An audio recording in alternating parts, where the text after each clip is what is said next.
actually, Bombo Marian, nung tinanong natin yung mga retailers na regular natin nakakausap, ay ayon sa kanila, talagang ang sabi daw ng mga millers sa kanila ay wala nang maipapagiling na palay, no? Wala nang maipapagiling na palay at ganun din ay yung napakalaki daw yung impact nung hindi natin pansamantalang hindi pag-import nung mula September hanggang December. So yun yung rason nila at hindi nila pwedeng dapat gamitin yung nababalitaan natin na mataas ang presyo ng palay na umaabot sa 24 pesos dahil kokonti pa lang yung nag-aani kaya automatic na mataas ang presyo nito.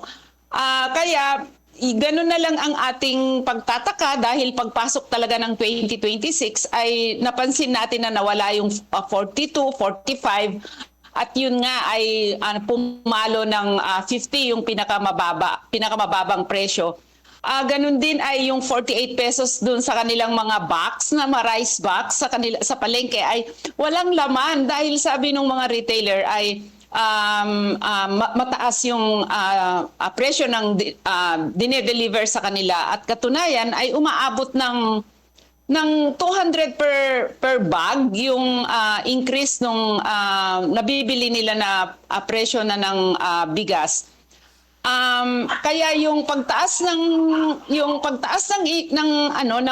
local rice na 50 pesos per kilo ay hinila din pataas yung presyo ng imported na bigas, no? For 56, 50, 58 hanggang 55 yung imported na bigas na jasmine, pandan, coco pandan at ang masakit dito ay yung mga retailers ay kailangan pang pumila sa mga bodega ng mga importers para lang makakuha ng imported na bigas. Kaya kabalintunaan yung para sa bantay bigas, pagtingin natin dito, Miss Marian, ay nagki-create sila ng artificial shortage para ma-objectify yung napakataas na presyo ng bigas. At kabalintunaan yung binabanggit ng Department of Agriculture na ang regular price ng regular milled rice ay pumapalo sa 43 hanggang 45 pesos. Wala tayong nakikita na ganyan sa mga palengke na iniikutan natin. No? Pero mula nung ang tawag mo dun, mula nung naisabatas talaga yung RA 11203 o yung Rice Liberalization Law, talagang wala nang nangyari sa mga presyuhan ng bigas, tuloy-tuloy monopolyo yung pagtataas ng presyo ng bigas kahit lalong-lalo na ngayon na binabanggit na bumaba ang presyo ng bigas sa world market. Kaya bakit ang taas-taas ang presyo ng imported, no? At ganoon din, syempre, mula doon 7 years ng implementation ng RA 11203 ay talagang ang pangunahing nagpepresyo sa palay ng ating mga magsasaka ay walang iba kundi yung traders at saka mga millers. Yung binanggit ng gobyerno na kaya nila pansamantalang inihinto yung pag-i-import for 4 months ay para mapataas yung presyo ng palay ng ating mga magsasaka.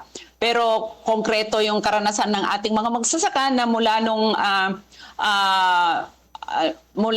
yung last ani nila last year, no, nag-umpisa ng September, October, November ay talagang nabili sa napakababa to the point na 8 pesos hanggang 12 pesos, 14 pesos yung mataas. So wala dapat dahilan kung bakit itaas yung presyo ng locally produced na bigas dahil nabili sa napakababang presyo yung palay ng ating mga magsasaka.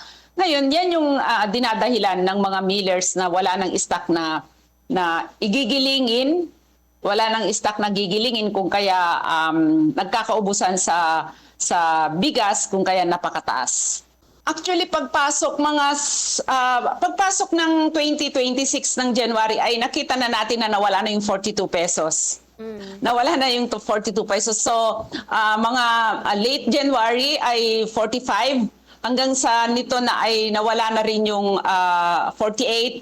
At yun nga, nakakakita tayo ng mga mga box ng bigas sa palengke na walang laman yung 48 pesos at 50 pesos na yung pinakamababa nila. May 45 pero yung kulay ay kakaiba dun sa kulay ng presyong 50 pesos.